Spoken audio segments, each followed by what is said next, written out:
지난주에는 예수님께서 제자들을 부르시는 말씀을 우리가 배웠습니다. 예수께서 그 12제자를 부르사 더러운 귀신을 쫓아내며 모든 병과 모든 약한 것을 고치는 능력을 주시니라. 예수님께서 12명의 제자를 부르셨습니다. 부르셔서 그들에게 권능을 주셨습니다. 제자들이 절대로 잊어서는 안 되는 게 있는데 그게 바로 부르심입니다. 주님이 불러주신 겁니다. 예수님이 부르셔서 택하셔서 세운 겁니다. 날 세워주셨어요. 그리고 예수님께서 하셨던 일, 귀신을 쫓는 일, 병 고치는 일, 모든 약한 것을 고치는 그것을 제자들에게 맡기셨습니다. 그 능력을 주셨습니다. 그러니 주님이 부르신 것을 잊으면 안 됩니다. 그래, 주님이 나를 부르셔서 이 부르심을 절대 잊어서는 안 됩니다. 내가 능력이 있어서 내가 잘하는 것이 있어서 주님이 세운 것이 아닙니다. 부족하고 연약하지만 예수님이 나를 부르신 겁니다. 여러분들을 부르신 겁니다. 그러니까 그걸 절대 잊어서는 안 돼요. 만약에 주님이 나를 부르신 것을 잊어버리면 그때는 우리가 교만해질 수밖에 없어요. 함부로 하게 돼요. 주님이 주신 권능을 내 마음대로 사용하게 돼요. 그러니 여러분 언제나 주님께 감사하면서 겸손해야 됩니다. 자, 오늘은 그 부르신 제자들을 이제 보내시는 말씀인데 예수님께서 제자들을 부르신 다음에 이제 보내십니다. 16절 말씀해 보세요. 보라, 내가 너희를 보내니 양을 이리 가운데 보낸것 같도다. 그러므로 너희는 뱀같이 지혜롭고 비둘기같이 순결하라. 보라, 보라. 아주 중요한 것을 강조할 때 교훈을, 새로운 교훈을 말할 때 사용되는 단어가 보라 이거예요. 뭔가를 강조하시는 거예요. 새로운 어떤 교훈을 말씀을 하시기 위해서 보라 이렇게 말씀하시는 거예요. 주님이 이제 아주 중요한 말씀을 하시겠다는 거예요. 내가 너희를 보내니, 내가 너희를 보내는 거예요. 주님이 제자들을 보내요. 내가 너희를 보내니.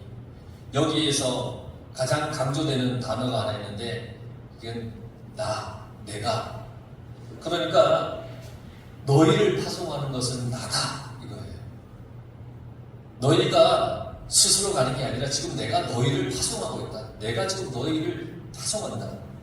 내가 너희를 나의 대리자로 지금 보낸다. 그러니까 정신 바짝 차려야 한다. 내가 너희에게 맡기는 일은 많은 위험이 있는 일이다. 그러니까 정신 바짝 차려라.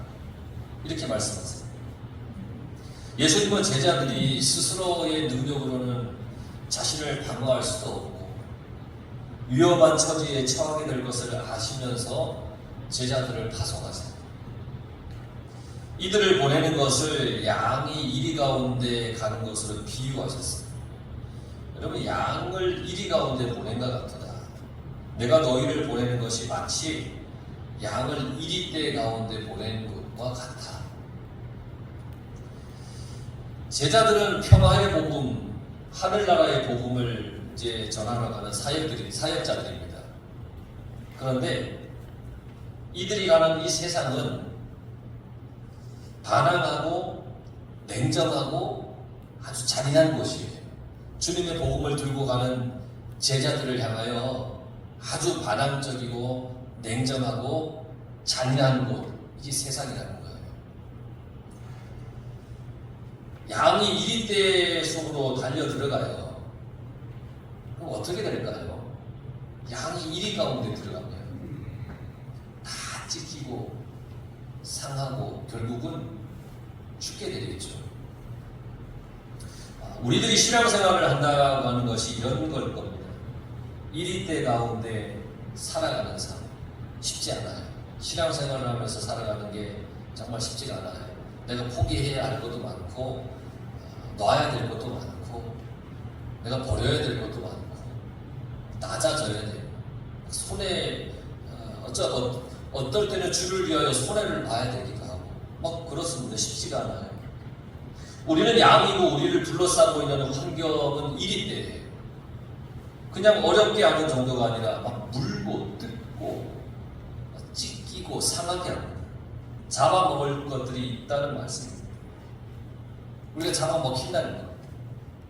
그렇습니다. 여러분, 예수님을 따르는 제자들은 산속에 들어가서 조용히 뭔가를 도닦듯이 있는 수도사가 아니에요. 수도자가 아니에요. 핍박과 박해자들, 이 적대자들이 있는 세상에서 그들과 함께 살아가면서 하나님의 복음을 전해야 되는 겁니다. 이게 제자들의 삶이에요. 신앙인은 소금과 빛이 되어야 됩니다.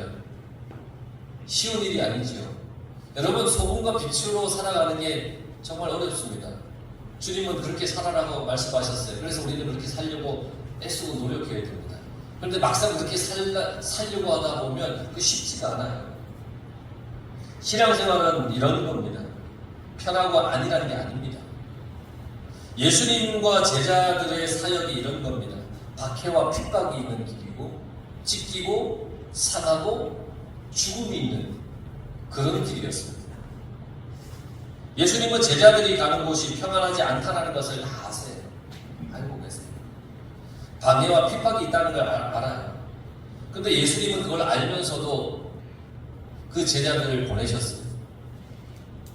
복음을 들고 갈 때 핍박과 거절을 당하고 생명까지 위험해지는 그런 처지에 처할 것을 다 아셨어요. 그래서 예수님이 제자들을 보내시면서 제자들에게 부탁을 했어요. 뭐라고 부탁하셨냐면 뱀같이 지혜롭고 비둘기같이 순결해라 부탁을 했습니다. 세상은 정말 너희가 양인데 이리때에 보낸 것 같은 마음으로 지금 내가 보내는데 그러니 너희들은 뱀같이 지혜롭고 비둘기같이 순결해야 한다 그렇게 말씀하셨어요. 이 말은 뱀같이 지혜로우라고 하는 이 말은 고대 근동 지역에 있는 속담입니다. 뱀같이 지혜로워라. 매사에 신중하고 분별력이 있어야 한다라고 하는 그런 뜻의 속담입니다. 창세기 3장 1절에 보면 뱀은 하나님이 지으신 들짐승 중에 가장 간교하더라 그렇게 말씀하고 있어요. 간교, 히브리어로 아룸이라는 말인데 이 간교가 무슨 뜻이냐면 영리하다라는 뜻입니다. 그런데 이게 부정적으로 쓰일 때는 교활하다라는 뜻이 있어요. 그러니까 좋은 의미로는 영리하다인데 이게 부정적인 의미 속에 쓰여지면 교활하다는 뜻이에요. 지혜는 어떻게 사용하느냐에 따라서 선이 되기도 하고 악이 되기도 한다는 겁니다. 뱀같이 지혜로우라 이 말은 슬기롭고 신중하라 이 말인데 이 말 속에는 이제 자만이라고 하는 의미가 담겨 있어요. 자만. 예수님은 제자들을 보내시면서 슬기롭고 신중해야 한다라고 그렇게 부탁을 했습니다. 그리고 절대로 자만해서는 안 된다라고 또 부탁을 하신 겁니다. 방해하는 세력이 있어도 박해가 있어도 지혜롭게 대처하고 신중한 분별력으로 이 다가오는 위험에서 벗어나라 그렇게 말씀하시는 겁니다. 지혜롭게 대처하고 신중한 분별력을 가지고서 그 모든 위험을 맞서라는 겁니다. 벗어나라는 겁니다. 그러기 위해서 비둘기같이 순결해야 됩니다. 순결이라고 하는 말은 부패한 것이 섞이지 않다라는 뜻이에요. 깨끗하다는 뜻입니다. 순결이라는 것이 그런 뜻이죠. 우리가 잘 알고 있어요. 거짓이 없는 솔직하고 순진한 것, 이게 순결이에요. 세상이 죄로 가득 차 있고 악하기 때문에 순결해야 됩니다. 여러분 순결하시길 바랍니다. 이 세대를 본받지 말고 늘 마음을 새롭게 해야 되는 겁니다. 이게 순결해지는 겁니다. 신앙생활 하는데 정말 필요한 것이 지혜와 순결입니다. 지혜가 있어야 되고 순결해야 됩니다. 그런데 문제는 순진함은 지혜가 없으면 어리석고 무지해집니다. 쉽게 속아 넘어집니다. 순진함에 지혜가 없으면 그렇게 됩니다. 그리고 지혜로운데 순결하지 못하면 교활함으로 타락하게 됩니다. 예수님은 복음을 전하는 우리에게 순결하고 지혜로우라고 가르쳤습니다. 그러니까 지혜로운데 순결하지 못하면 그 지혜로 악을 행합니다. 이게 이단입니다. 속임수를 쓰는 것은 순결하지 못하는 겁니다. 그런데 순결한데 지혜롭지 못하면 그때는 또 고집을 피웁니다. 내 방법만 고집합니다. 지혜가 없으면 그래 되는 거예요. 다른 사람을 의식하지 않아요. 뭐라고 하는지 아세요? 복음만 전하면 돼. 복음만 전하면 돼. 그래요. 가끔 복음을 전도하기 위해서 이렇게 다니는 이제 전도자들을 보게 되면 내가 주님의 복음을 전하는데 누가 방해를 해 하면서 막무가내로 하는 경우가 있어요. 순결하단 말이죠. 주를 향한 열정은 있지만 지혜롭지 못하는 거예요. 그래서 오히려 복음을 전하면서 사람들이 막 손가락질하는 거예요. 순결하다라고 하는 말은 고집스럽게 하지 마라, 무모하게 하지 마라, 그런 말씀이 있는 겁니다. 전도하는 사람마다, 전도라는 것은 사람마다 환경이 다 다르지 않습니까? 그래서 사도 바울은 지혜롭게 전도한 겁니다. 특수한 경우를 막 일반화시켜서는 안 돼요. 특수한 사람과 상황이 있잖아요. 특수한 사람과 특수한 상황이 있을 때는 특수한 방법을 사용해야 되지만 일반적인 사람에게 그 방법을 사용하면 그거는 오히려 악영향을 끼치는 거예요. 전도하다 보면 하나님께서 강력하게 역사하는 경우가 있어요. 기적과 능력이 막 나타나요. 막 병든 자가 막 고쳐지고 다리 저는 자가 막 서기로 하고 막 그런 경우도 있어요. 그런데 이런 것들은 사실 일반적인 것은 아니에요. 그때 상황에 따라 특수하게 일어나는 은사예요. 이것을 일반화시켜서는 안 되는 겁니다. 그래서 순결해야 됩니다.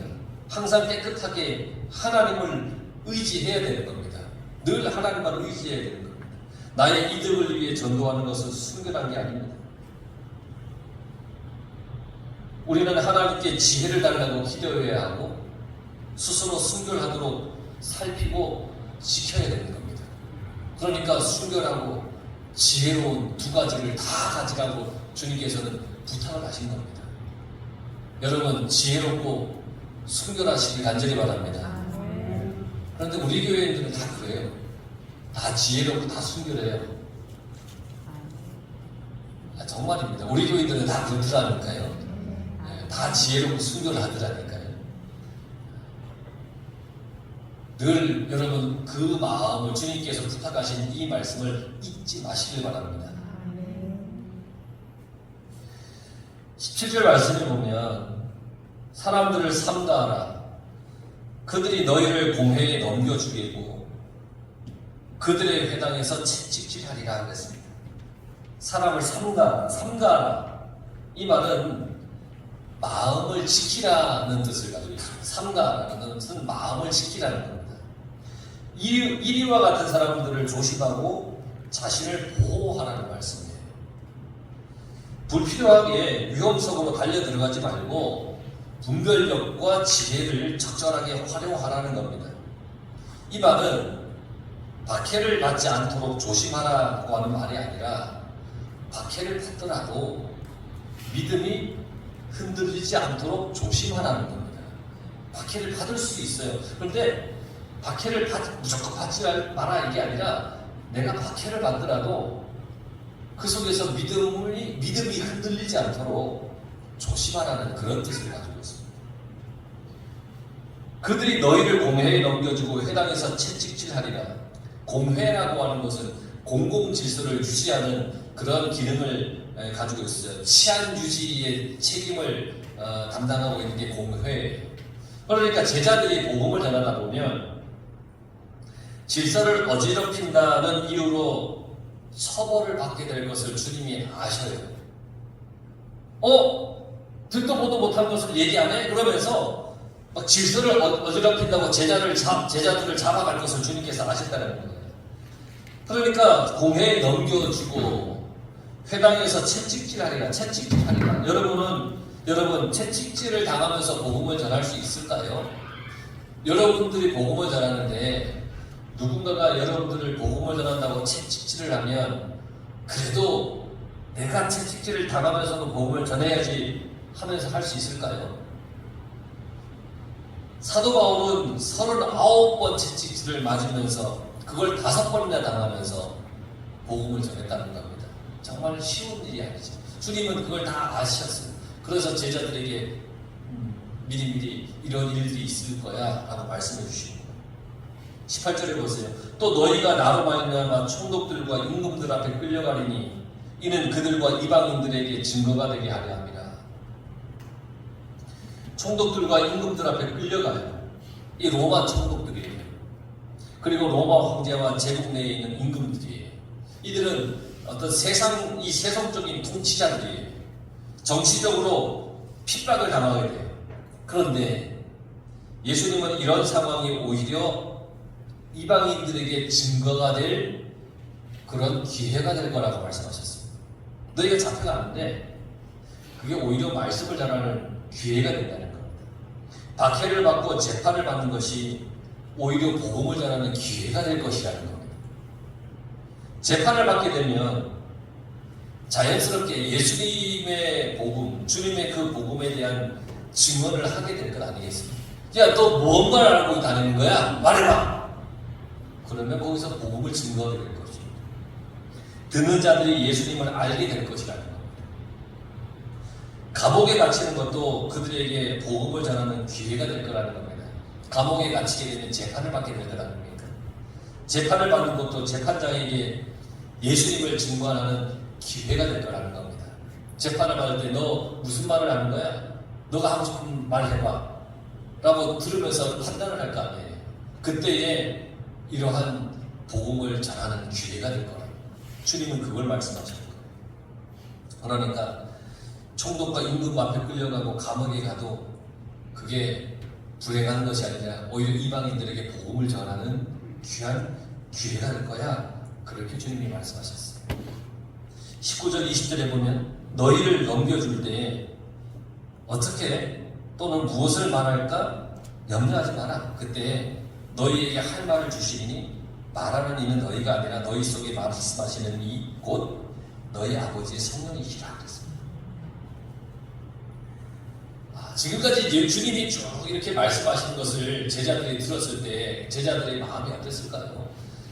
주님이 불렀어요. 부름을 받았어요. 그리고 주님이 이제 보라 하면서 이제 보내시는 거예요. 그러면서 쭉 말씀에 핍박당하고 뭐하고 채찍질 당하고 잡혀가고 뭐 이런 이야기를 쭉 하셨을 때 이 제자들의 마음은 어땠을까요?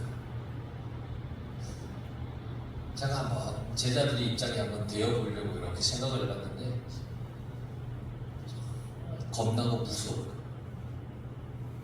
겁나고 무서워서 정말 복음을 들고 가야 하나?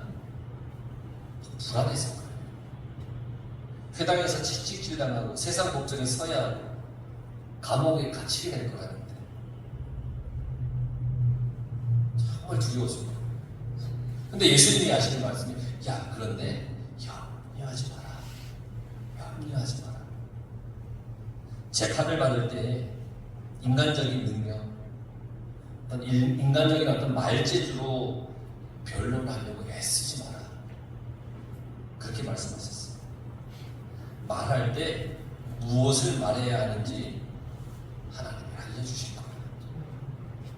너희 속에서 말씀하시는 이는 하나님의 성령이야.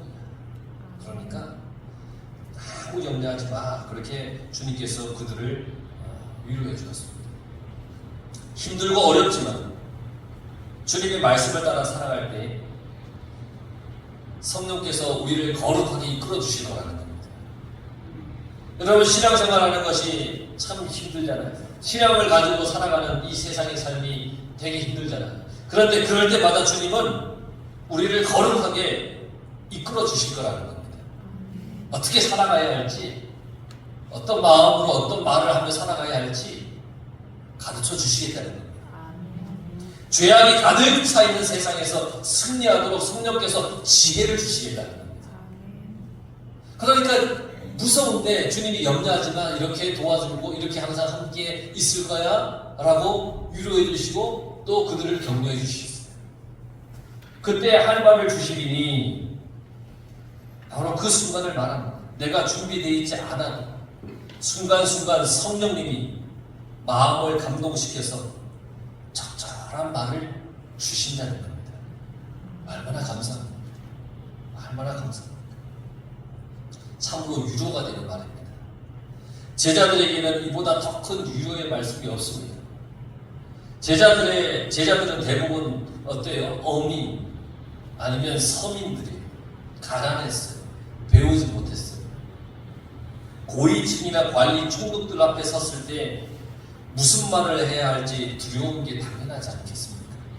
너가 임금들과 총독과 임금들에게 이 고위 관리들에게 잡혀갈 텐데 오히려 그게 복음을 증거하는 기회가 될 거야. 아유, 그냥 말도 못해.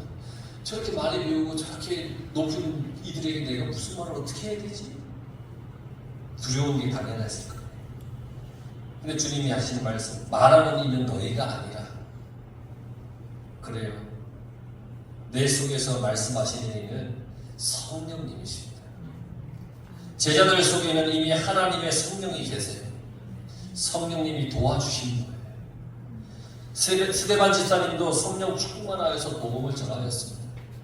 여러분들의 마음속에 여러분 삶속에 성령님이 함께 하셔서 도우실 겁니다. 그러니까 여러분 이웃에게 복음을 전하는 걸 두려워하지 마십시오. 주님이 무슨 말을 해야 할지 그 환경 속에서 다 가르쳐 주시고 또 나를 대신해서 무슨 말을 할지를 여러분들에게 알려주실 겁니다. 그래, 얼마나 큰 위로가 됩니까?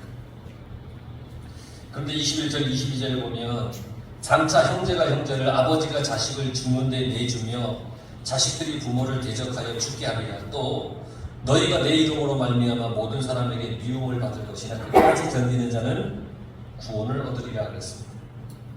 제자들에게도 가족들로부터 핍박이 올 거라는 겁니다. 이런 건 정말 견디기 힘든 신앙적인 숙제입니다. 초대교회 당시 일가족 모두가 교인이 되는 경우는 정말 드물었습니다. 그러니까 가족들이 다 교인이 되는 게 거의 드물었어요. 그래서 박해가 가정 안에서 시작이 되는 거예요. 가족들 때문에, 가족들 가운데 복음을 거부하는 사람들은 가족들을 죽이기도 하고 고발하기도 했습니다. 실제로 형제들 사이에도 부모 자식 간 사이에도 있었습니다. 예수님 때문에, 예수님을 믿기 때문에 동족들로부터, 세상의 관원들로부터, 가족들로부터 핍박을 받게 되는 겁니다. 그러나 끝까지 견디는 자는, 포기하지 않고 인내하는 자들은 영원한 생명의 보상을 받을 것이라고 그렇게 말씀하셨습니다. 모진 박해와 시련 가운데서도 신앙을 잃지 않고 순교한 사람도 있습니다.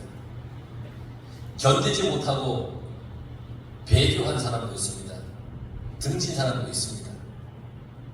내가 복음 때문에 박해를 받는다면 순교자가 될지 아니면 주님을 배반하는 배교자가 될지 사실 우리는 장담할 수가 없습니다.